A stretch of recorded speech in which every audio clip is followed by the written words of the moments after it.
Bollywood superstar Shahrukh Khan इन दिनों मुश्किलों में हैं। उनके बेटे आर्यन खान ड्रग्स के मामले में बीते कई दिनों से जेल में हैं।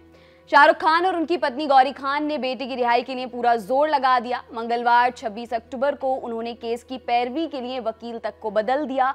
अब पूर्व अटॉर्नी जनरल मुकुल रोहतगी आर्यन खान के वकील हैं, लेकिन वो भी आर्यन को जमानत नहीं दिला पाए क्योंकि विशेष एनडीपीएफ कोर्ट ने मामले की सुनवाई 27 अक्टूबर 2021 तक के लिए टाल दी। ये था इस केस का सबसे लेटेस्ट अपडेट। अब बात करते हैं इस पूरे मामले के इर्द गिर्द हुए बड़े ड्रामे की, जिसमें कई कैरेक्टर जुड़ चुके हैं, जिनके बारे में कई कहानियां सामने आ चुकी हैं और आगे आती रहेंगी। जानेंगे ये किरदार कौन है और इस केस में उनकी अहमियत क्या है। सबसे पहले बात आर्यन खान की। क्या सोचा था, क्या हो गया? शाहरुख खान का बेटा होने की वजह से आर्यन खान चाहे अनचाहे मीडिया में हमेशा बने रहे। नहीं पता था कि वो आगे चलकर अपने पिता की तरह एक्टर ही बनना चाहते थे या कुछ और। फिर भी नेपोटिज्म से ग्रस्त बॉलीवुड में उनकी लॉन्चिंग का इंतजार तो था ही, लेकिन शायद किसी ने नहीं सोचा था कि आर्यन खान के साथ कुछ ऐसा हो जाएगा। Aryan Khan Mumbai cruise drugs case के केंद्र में हैं। ये कहना गलत नहीं है कि उनकी गिरफ्तारी की वजह से ही ये मामला इतना बड़ा हो गया है। आर्यन को ड्रग्स छिपाने के आरोप में एनसीबी ने बीती 3 अक्टूबर को गिरफ्तार किया था, लेकिन बात इससे कहीं आगे जा चुकी है। नारकोटिक्स डिपार्टमेंट आर्यन खान पर ड्रग ट्रैफिकिंग और गवाहों को प्रभावित करने तक के आरोप लगा चुकी है।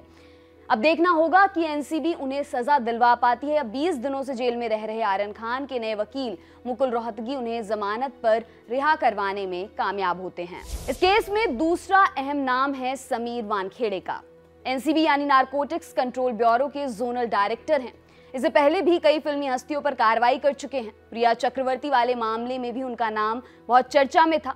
1979 में एक दलित मराठी परिवार में जन्मे समीर वानखेड़े ने साल 2008 में यूपीएससी की परीक्षा पास की। समीर ने national investigation agency, income tax, air intelligence unit जैसी महत्वपूर्ण सरकारी एजेंसियों में अहम पद संभाले हैं। 2019 में उनको मुंबई में एनसीबी का जोनल डायरेक्टर बनाया गया।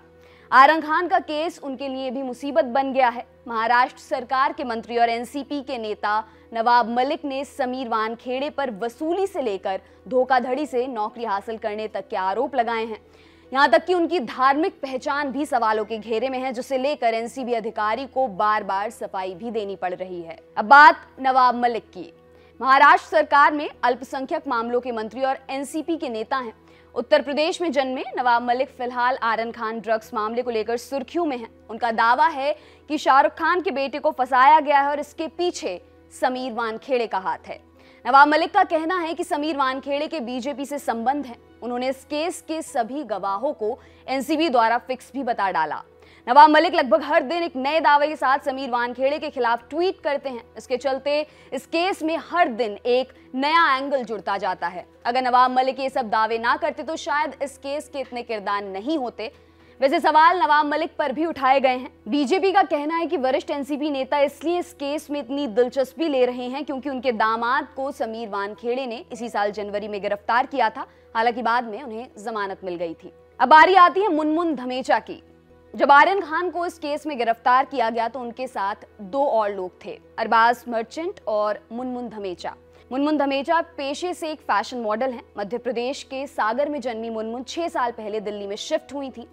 आरोपों के अनुसार क्रूज शिप पर रेड मारने के दौरान मुनमुन के पास से भी ड्रग्स बरामद की गई थी। बॉलीवुड के कई बड़े सितारों के साथ मुनमुन धमेचा की तस्वीरें सोशल मीडिया पर देखने को मिल जाएंगी। एनसीबी ने मुनमुन धमेचा पर ड्रग्स का सेवन करने और उसे खरीदने बेचने के आरोप भी लगाए हैं।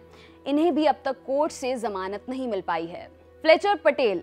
इस पूरे मामले में फ्लेचर का जन्म हुआ है नवाब मलिक के एनसीबी पर लगाए आरोपों से। उन्होंने आरोप लगाए हैं कि समीर वानखेड़े ने 3 अलग अलग केसों में फ्लेचर पटेल नाम के व्यक्ति को गवाह बनाया। यह भी कहा गया कि फ्लेचर पटेल के समीर वानखेड़े और उनकी बहन के साथ पहले से ही संबंध हैं। नवाब मलिक का दावा है कि फ्लेचर पटेल के कई कार्यक्रमों में समीर वानखेड़े जाते रहे हैं। नवाब मलिक ने इन तीनों के संबंध को लेकर जांच करने की मांग की थी, जिस पर यास्मीन ने कड़ी प्रतिक्रिया देने के साथ उनके खिलाफ मानहानि का केस करने की चेतावनी भी दी थी। और अब आते हैं किरण गोसावी पर। आर्यन खान की गिरफ्तारी के बाद एक तस्वीर सामने आई। इसमें एक व्यक्ति उनके साथ सेल्फी लेता हुआ देखा जा सकता है। इंडिया टुडे की रिपोर्ट के मुताबिक ये तस्वीर रेड के ठीक बाद ली गई थी। पब्लिक इस बात को लेकर परेशान रही कि आर्यन के साथ नजर आ रहा ये दूसरा आदमी कौन है। लोगों को लगा एनसीबी का कोई ऑफिसर होगा, मगर एनसीबी ने अपना एक स्टेटमेंट जारी कर ये क्लियर किया कि आदमी एनसीबी से जुड़ा हुआ नहीं है। बाद में पता चला कि इस व्यक्ति का नाम है किरण गोसावी। एनसीबी नेताओं ने दावा किया कि एक प्राइवेट डिटेक्टिव है, उसके खिलाफ 2018 में पुणे में धोखाधड़ी का मामला भी दर्ज हो रखा है। किरण गोसावी केपीजी ड्रीम सॉल्यूशन नाम की एक कंपनी चलाता था। कहा गया कि कंपनी विदेश में नौकरी लगाने के नाम पर चूना लगाती थी। इसी मामले में अब पुणे पुलिस को किरण गोसावी की तलाश है। हालांकि गोसावी का कहना है कि वो सरेंडर करना चाहता है। किरण गोसावी का बॉडीगार्ड प्रभाकर सैल उस पर गंभीर आरोप भी लगा चुका है। उसका दावा है कि क्रूज शिप पर मारी गई रेड शाहरुख खान से 25 करोड़ रुपए वसूलने के प्लान का हिस्सा थी। उसने ये भी कहा कि इन 25 करोड़ में से 8 करोड़ रुपए समीर वानखेड़े को मिलने थे और इसे लेकर उनके और किरण गोसावी के बीच डील डन हुई थी। अब इस मामले में एनसीबी ने समीर वानखेड़े से पूछताछ भी की है। अरबाज सेठ मर्चेंट शाहरुख खान की बेटी सुहाना के करीबी दोस्त बताए जाते हैं। इस कहानी में अरबाज का किरदार अहम है, क्योंकि अब तक की जानकारी के अनुसार अरबाज ही आर्यन को क्रूज पर लेकर गए थे। उनके साथ गिरफ्तार होने वालों में भी अरबाज मर्चेंट शामिल थे। आर्यन की तरह अरबाज को भी अब तक जमानत नहीं मिल पाई है। अरबाज मर्चेंट पेशे से एक एक्टर हैं। गिरफ्तारी के बाद से कई बड़े स्टारों के साथ उनकी तस्वीरें सोशल मीडिया पर वायरल हो रही हैं। एक तस्वीर में वो अनन्या पांडे के साथ भी नजर आ रहे हैं, जिन्हें एनसीबी इसी मामले में पूछताछ के लिए 3 बार बुला चुकी है। और आखिर में बात प्रभाकर सैल की। प्रभाकर सैल किरण गोसावी का बॉडीगार्ड था। उसका दावा है कि ड्रग्स मामले में हुई गिरफ्तारी के बाद उसे एनसीबी के दफ्तर बुलाया गया था। वहां किरण गोसावी ने उसे 10 कोरे पन्ने दिए और साइन करने को कहा। प्रभाकर ने इस बात का भी खुलासा किया कि उसने गोसावी को 25 करोड़ में मामले को समेटने की बात करते सुना है, जिसमें से 8 करोड़ समीर वानखेड़े को जाने वाले थे। प्रभाकर ने अपनी जान का खतरा बताते हुए सुरक्षा की मांग की थी, जिसे मुंबई पुलिस ने मंजूरी दे दी है। प्रभाकर का यह भी कहना है कि गोसावी की गिरफ्तारी के बाद वो और नई जानकारियां देगा। आपके लिए खबर लिखी हमारे साथी साजिद ने। मेरा नाम है दिव्यांशी। देखते रहिए दी लल्लन टॉप। शुक्रिया।